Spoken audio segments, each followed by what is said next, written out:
Muchas personas pueden sentir desesperación al pensar que no hay vida después de la muerte. ¿Por qué? Si hay vida ahora, hay vida antes de la muerte. Eso nos debería entusiasmar muchísimo, ¿no? Después de la muerte a lo mejor no puedo comer pasteles de chocolate, pero en esta vida puedo comer pasteles de chocolate.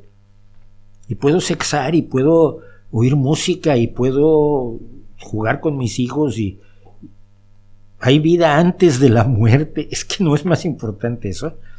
¿Está bien decirle a un niño que los dioses no existen? Sí, más tranquilamente. ¿Cómo? Así. Oye, papá, es que me dijeron que Dios... ¿Y el Señor Dios quién es, hijo? Mira, nunca se ha demostrado que exista.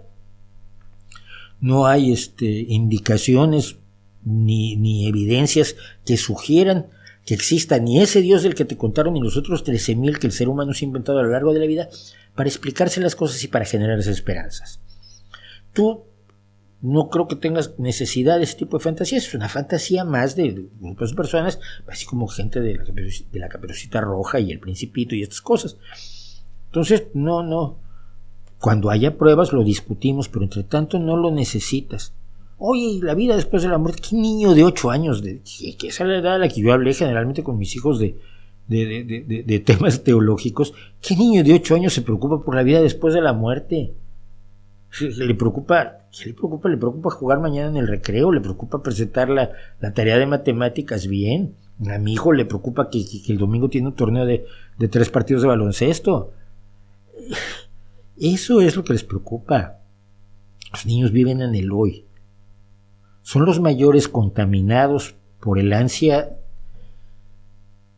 de lo imposible los que pueden sentir ese tipo de angustias, pero y los mayores ya muy avanzaditos, yo no creo que nadie de 20 años, a los 20 años somos inmortales.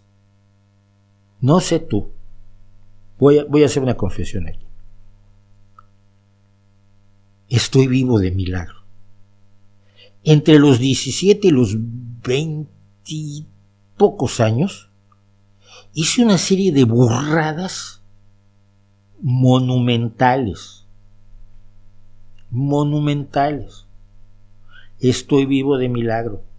Porque cuando uno es joven cree que es absolutamente inmortal, ¿no? Yo me enfrenté a los hechos a los 20 años cuando unos amigos míos murieron porque fueron embestidos por otro coche cuando iban, ya te dije carro regresándome a México, qué bien, fueron embestidos por otro automóvil cuando iban al bachillerato. Gente que yo conocía, que eran más jóvenes que yo había salido de la escuela un par de años antes, o un año antes, tenía yo 19, 20 años, cuando estos chicos fueron embestidos y 2 de ellos murieron. Yo soy todavía amigo de la hermana de uno de ellos, de una de las hermanas de uno de ellos, y fue la primera vez que dije yo, es que a los 18 años la gente se muere de verdad, porque Pedro ha muerto y porque Francisco ha muerto, ¿no? Pero cuando somos jóvenes no nos fijamos en eso. Necesita venir un cura a decirte que te va a castigar después de la muerte y que si te portas bien, pues igual te dan el paraíso, pero no te explican muy claramente qué es. Porque es el disfrute de la gloria eterna a un lado de la deidad. Porque eso a un niño, si se lo sueltas en serbocroata, igual que no lo entiende, o en japonés antiguo. Tienen que venir los ministros de las iglesias, tienen que venir los curas, los sacerdotes, los monjes, los rabinos, los imames, los pastores protestantes a meterte la idea de que después de muerto te pueden freír para siempre. Había un comediante irlandés, bueno, no me voy a acordar de su nombre ahora, ni mucho menos, que contaba cuando él llegó a la escuela católica la primera vez, a los 7 años, ¿no? Y le decían, Cristo, Dios te puede condenar al infierno. ¿Y eso qué es? ¿Te has quemado? Y si un día toqué la estufa y me quemé. Imagínate eso, pero en todo el cuerpo, para toda la eternidad. El niño de 7 años, ¿quieres a Dios? Lo quiero muchísimo. Si no lo quiero me va a hacer eso, pues lo quiero todo lo que quieras. Necesitan contaminar la mente de los niños con eso. Al niño no se le ocurre. Hay un Dios todopoderoso que te va a asar todos los días de tu muerte. No. Los cuentos de niños ocurren en este mundo. en esta vida.